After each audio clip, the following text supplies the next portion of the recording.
Are we good?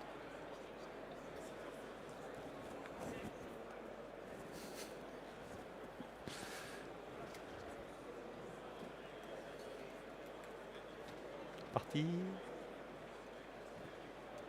Okay. Hello, everyone. Can you hear me? Yep, good.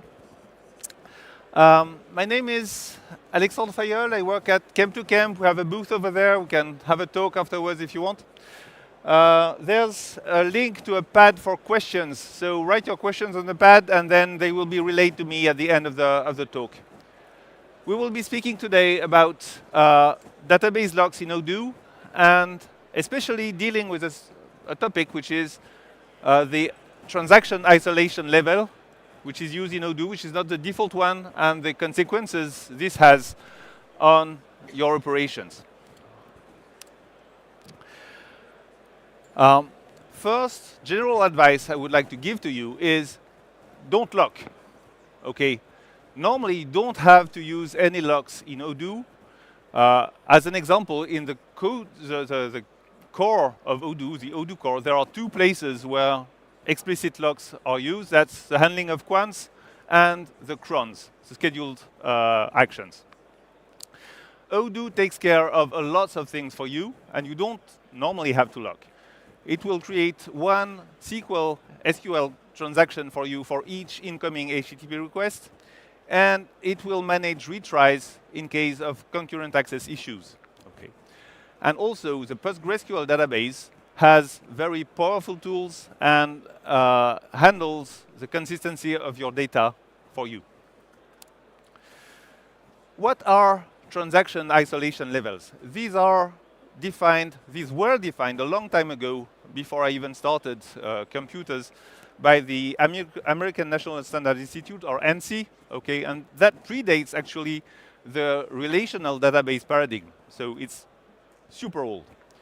The two isolation levels that we are interested in are read committed, and why are we interested in that? It's because that's a default isolation level of PostgreSQL.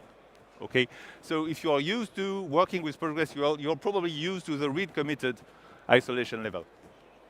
The other one is repeatable read, and we're interested in that one because that's the Odoo default transaction isolation level.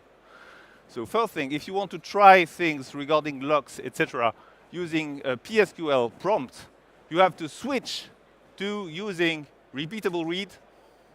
Okay, otherwise you won't have consistent results with what you would have with your Odoo instance. That's super important. So specifically, what do you have in the repeatable read transaction isolation level? All the transactions see data committed in the database before the transaction began. Okay, and that's different from read committed, where you see data which can have been committed since your transaction began. Okay, so you don't see committed change, well, you don't see uncommitted change from other transactions, obviously, but you don't see changes committed from concurrent transactions running in parallel of your own transactions.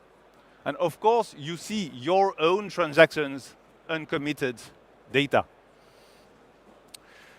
When you are running in that mode, okay, your transaction cannot update or delete rows which are being changed by other transactions, okay, or which have been changed by other transactions after the transaction started, okay. And if you get that, you get the error could not serialize access due to concurrent update, okay, which is an error you probably have seen in your logs in the past. You can also not insert a new row which would create a conflict on a unique index with data which are being inserted by another transaction. So when you're in read committed mode, you don't see the other transactions, but you see side effects of these other transactions being processed. Okay, but you cannot. The PostgreSQL database is in charge of taking care of that. So if we want a short demo of that, okay, I have here a small prompt. So how do you start in PSQL a transaction in this mode, you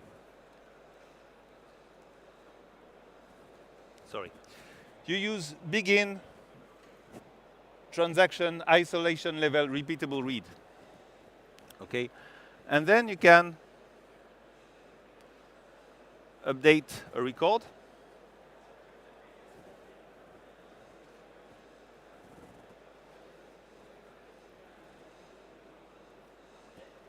What's that?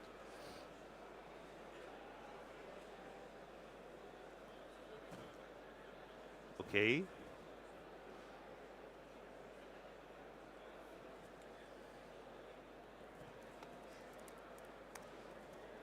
Okay. Sorry about that. I'll switch the demo because I have lots of things to tell you.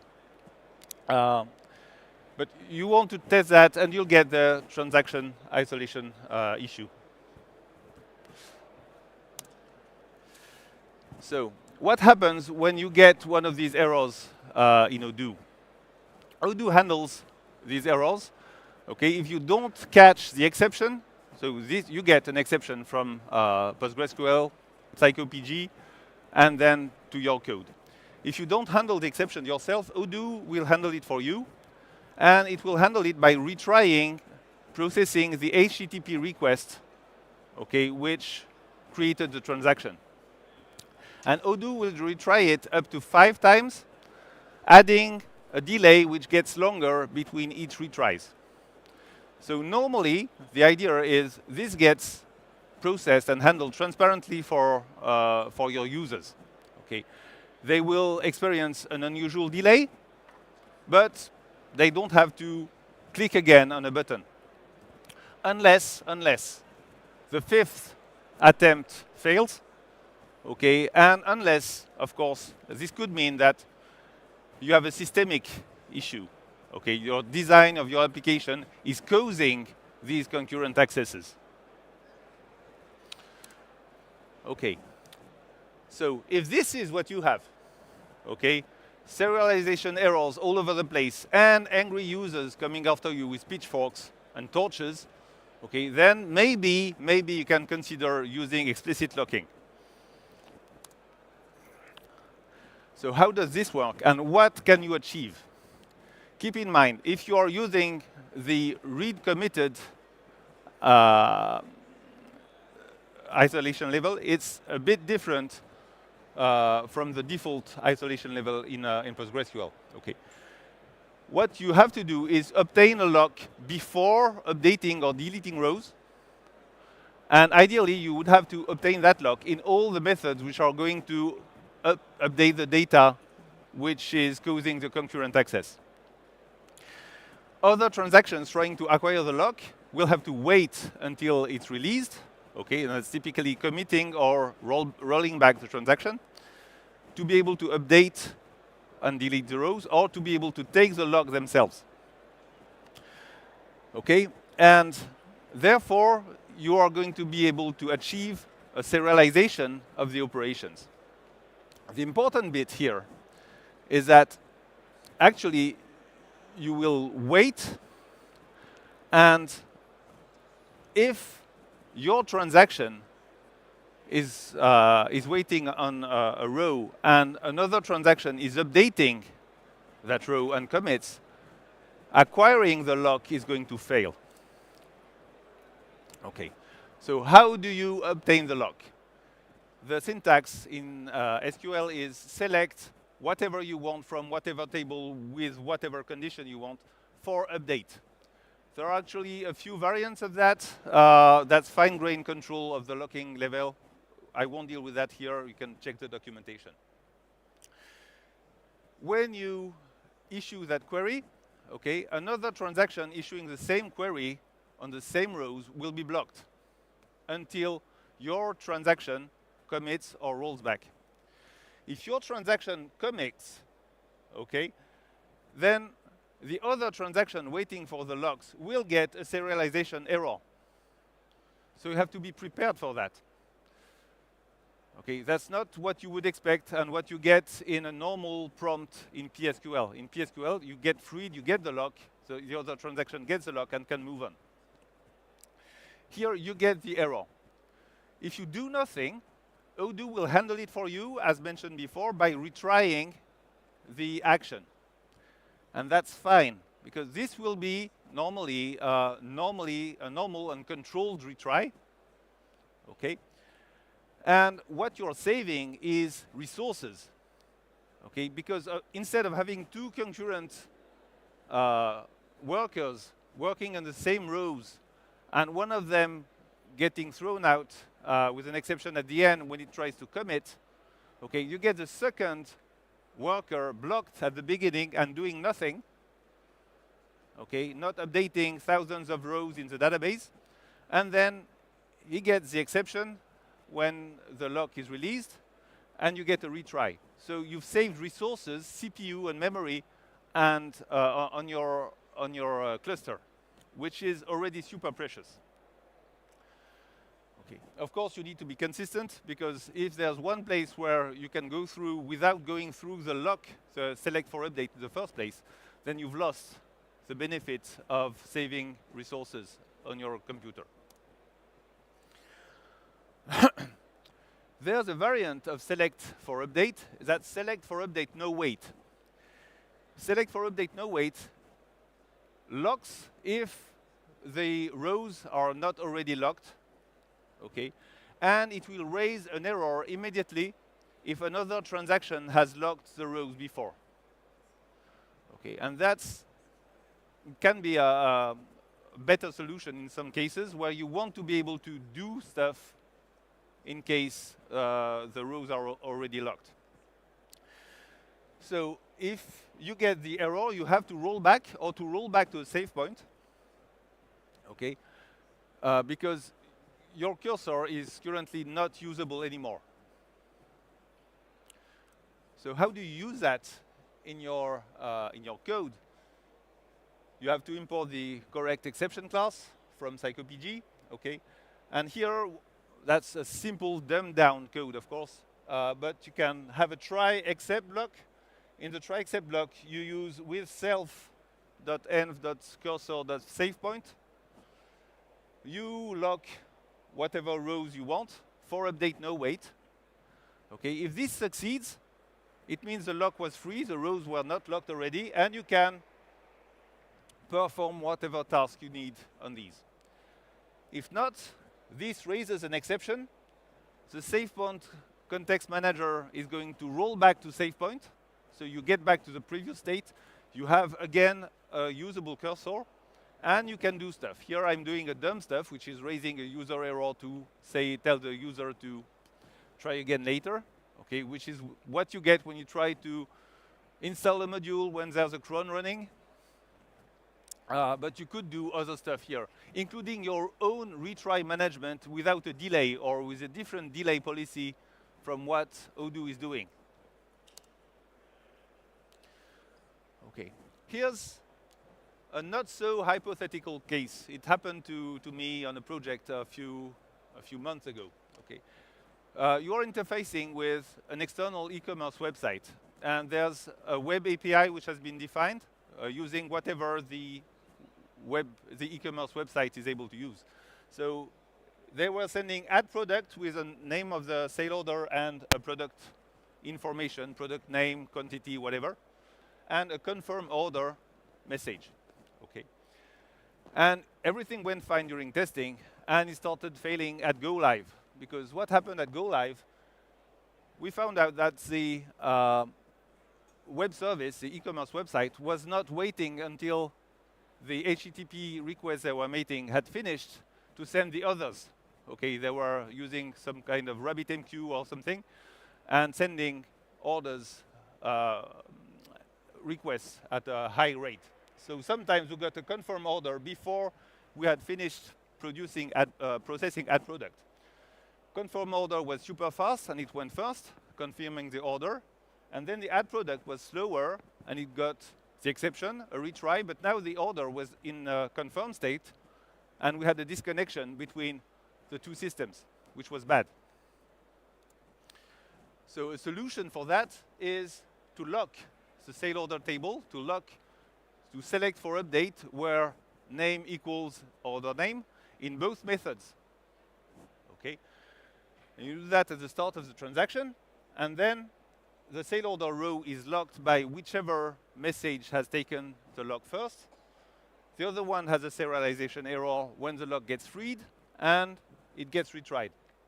And normally, the add product should arrive first, okay, and we should be able to lock them, okay, and we get the retry on the confirm order. Of course, this is not a magical solution. If you have out of order calls, you're fucked. Okay, you need to serialize the code on the e-commerce website. Another nice trick, which I found out recently, is select for update, skip locked. And this can be used if you want to assign things to a pool of resources, which can only process one thing at a time. Okay, so you can lock a number of rows. Maybe in your select query, you have a limit. Okay, and this one will allow to skip the one which are already locked and lock the next 20 or so orders. Okay. I'm a bit short, so I'll move on this, but you can check the slides a bit later. Concurrent inserts. Normally, you don't get a block on concurrent inserts, okay, except if you have a unique index on a column or on multiple columns.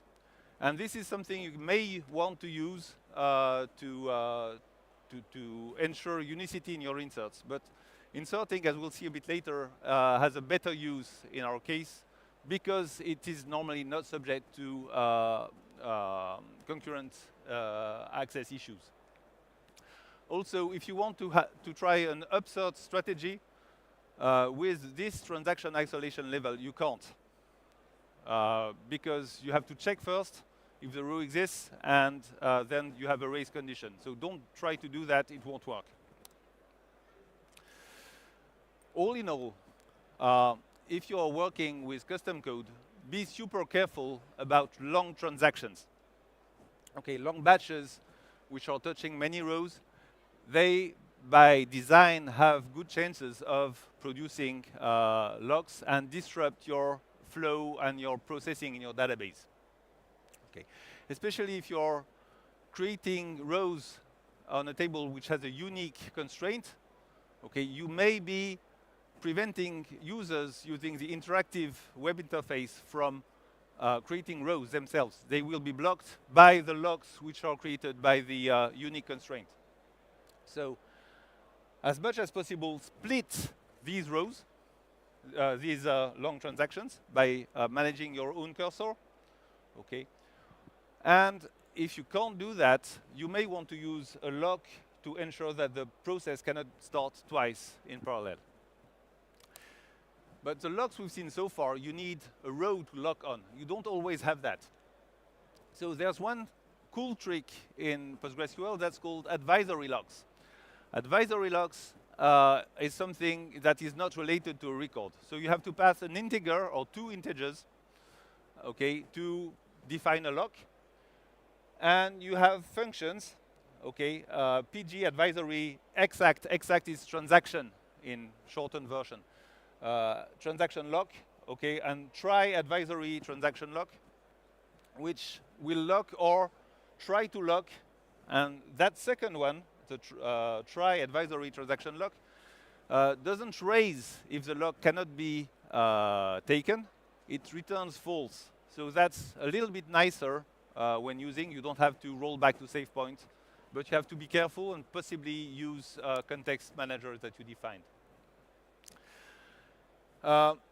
If you start using advisory locks, be careful of the numbers that you choose for the advisory locks. Don't use random numbers chosen by hand, because there are good chances that these will collide with other bits. Okay, so you have here an example of creating an integer from a hash of a string, which is probably more unique than the one you had. Couple of final tips to have a better streamline in your applications. First one, don't update if you don't need to. Avoid writing the same value in a colon, okay, because this will lock. So use a where filter to only update the rows that need changing. Okay. Same thing if you're using the ORM. Don't use a write statement on rows to write the same value if you don't need to trigger the recomputation of a computed field. Okay, because that's a valid use case. You get better performance and less locks.